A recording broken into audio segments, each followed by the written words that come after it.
नमस्कार। आज मैं छठी कक्षा से 14वीं पाठ को लेकर आई हूँ जिसका नाम है डॉक्टर भीमराव अंबेडकर। और ये एक जीवनी है जो कहीं से संकलित किया गया है। इसके प्रश्न उत्तर को मैं आज आप लोग को बताने वाली हूँ। तो चलिए हम लोग सबसे पहले शब्दार्थ को देख लेते हैं। शब्दार्थ में है स्मरण। स्मरण मतलब याद, आधारित मतलब सहारे में, बहिष्कृत बाहर निकाला हुआ, रूढ़िवादी पुरानी विचारधाराओं को मानने वाले, प्रभावशाली आकर्षक, समानता मतलब बराबरी, रत्नागिरी मतलब महाराष्ट्र का एक जिला है जिसको रत्नागिरी जिसका नाम है, स्वर्गवासी मतलब मृत्यु को प्राप्त। उसके बाद है प्रश्न। पाठ से है डॉक्टर अंबेडकर के योगदानों की चर्चा कीजिए। तो डॉक्टर बाबा साहब अंबेडकर ने देश के लिए कुछ महान एवं अमूल्य सेवाएं एवं योगदान दिया है। जैसे पहला, दलितों को कानून में समानता का अधिकार दिलाया।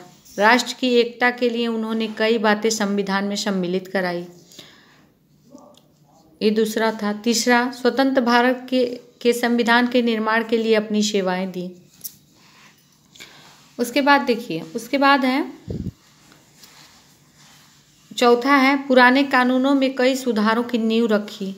पांचवा, धर्म जाति वर्ग आदि के कारण उत्पन्न भेदभाव को जड़ से मिटा देने का संकल्प तथा प्रयास किया। इसके बाद देखिए दूसरा प्रश्न है डॉक्टर अंबेडकर ने बौद्ध धर्म क्यों स्वीकार कर लिया। तो डॉक्टर अंबेडकर किसी भी धर्म के विरोधी नहीं थे।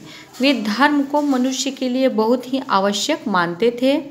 बौद्ध धर्म को वे इसलिए पसंद करते थे कि वह समानता पर आधारित है। उस समानता का सम्मान करते हुए उन्होंने बौद्ध धर्म को स्वीकार कर लिया। तीसरा प्रश्न है डॉक्टर अंबेडकर ने बड़ौदा महाराज की नौकरी क्यों छोड़ दी। बड़ौदा महाराज के दरबार में भीमराव को कट्टरपंथियों की घृणा का पात्र बनना पड़ा। चपरासी तक उनको फाइलें फेंक कर देते थे।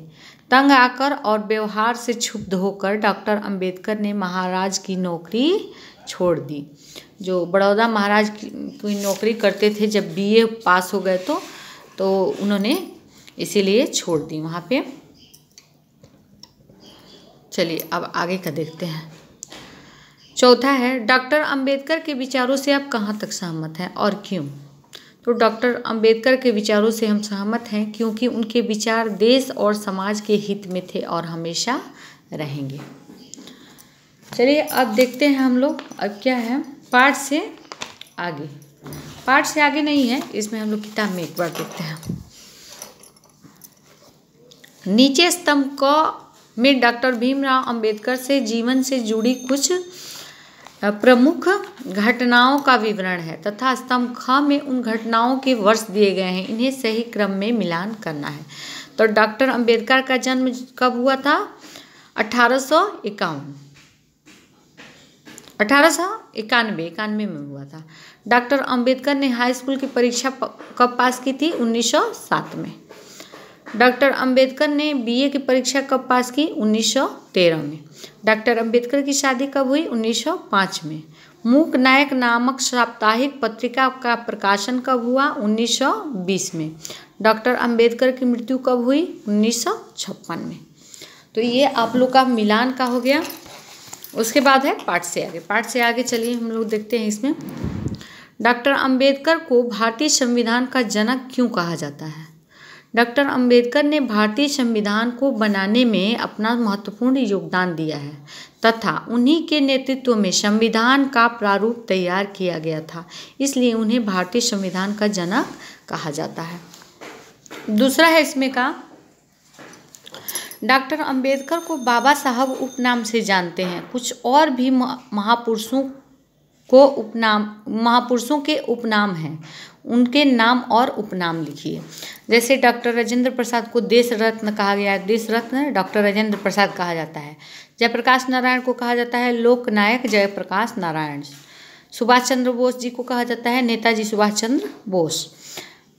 मोहनदास करमचंद गांधी जी को कहा जाता है बापू। वल्लभ भाई पटेल को कहा जाता है सरदार वल्लभ भाई पटेल। और भी बहुत सारे नाम हैं जिनको आप लिख सकते हैं। उसके बाद है बाबा साहब किस प्रकार के भारत को देखना चाहते थे।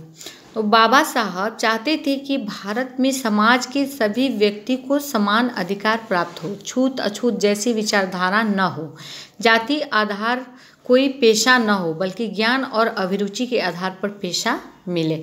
वो ऐसा ही भारत को, ऐसे ही भारत का निर्माण करना चाहते थे, ऐसे ही भारत को देखना चाहते थे। उसके बाद है व्याकरण। व्याकरण में है इन शब्दों के शुद्ध रूप लिखिए। तो देखिए यहाँ पे क्या है, महत्वपूर्ण, तो यहाँ पे महत्वपूर्ण, परिस्थिति, यहाँ निश्चय, आत्मविश्वास, रत्नागिरी, अध्यापक। तो इसको आप लोग देखिएगा, ये गलत है और ये शुद्ध रूप है, ये अशुद्ध रूप है। ठीक है, इसके बाद देखिए कह रहे हैं कि उपर्युक्त, यहाँ पे पढ़िएगा आप, तो उपर्युक्त अंश में उद्धरण चिन्ह, विस्मयाद सूचक, प्रश्न चिन्ह, योजक चिन्ह, अल्प विराम तथा पूर्ण विराम का चिन्ह है। इस पाठ में भी इस तरह विराम चिन्हों का प्रयोग किया गया है, उसका कुछ अंश लिखिए। तो चलिए हम लोग देखते हैं, मैं आप लोग को बता देती हूँ।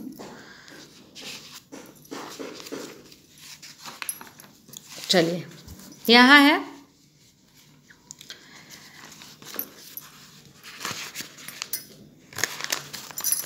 यहाँ से है उद्धरण चिन्ह, यहाँ पे अल्प विराम है, यहाँ पे पूर्ण विराम है।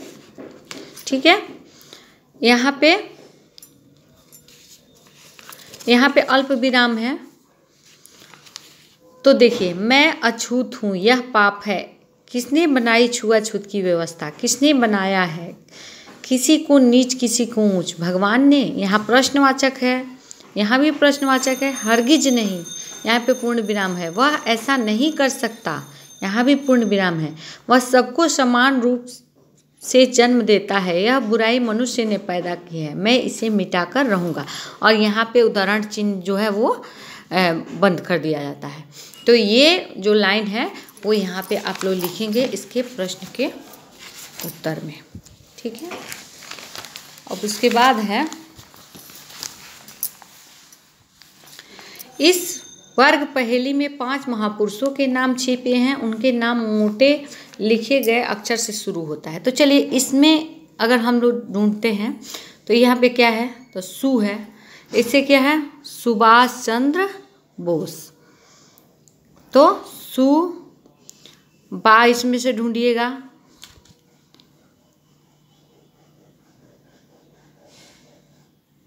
सुभाष चंद्र, सुभाष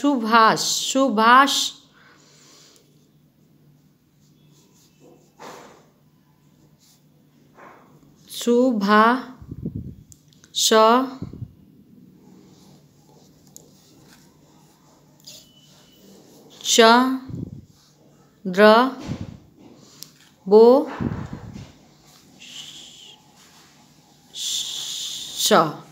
तो सुभाष चंद्र बोस। इसी तरह मैंने लिखा है, इसको बताने में बहुत ज़्यादा टाइम लगेगा, मैं आपको मोटा मोटी बता देती हूँ। यहाँ डॉक्टर है तो यहाँ ढूंढ लीजिएगा आप लोग, डॉक्टर राजेंद्र प्रसाद। यहाँ म है महात्मा गांधी, र है रविंद्रनाथ टैगोर, यहाँ ज है जवाहरलाल नेहरू। तो ये आप लोग का पाठ हो गया, और इसके अगले पाठ को मैं फिर अगले वीडियो में आप लोग को शेयर करूँगी। धन्यवाद।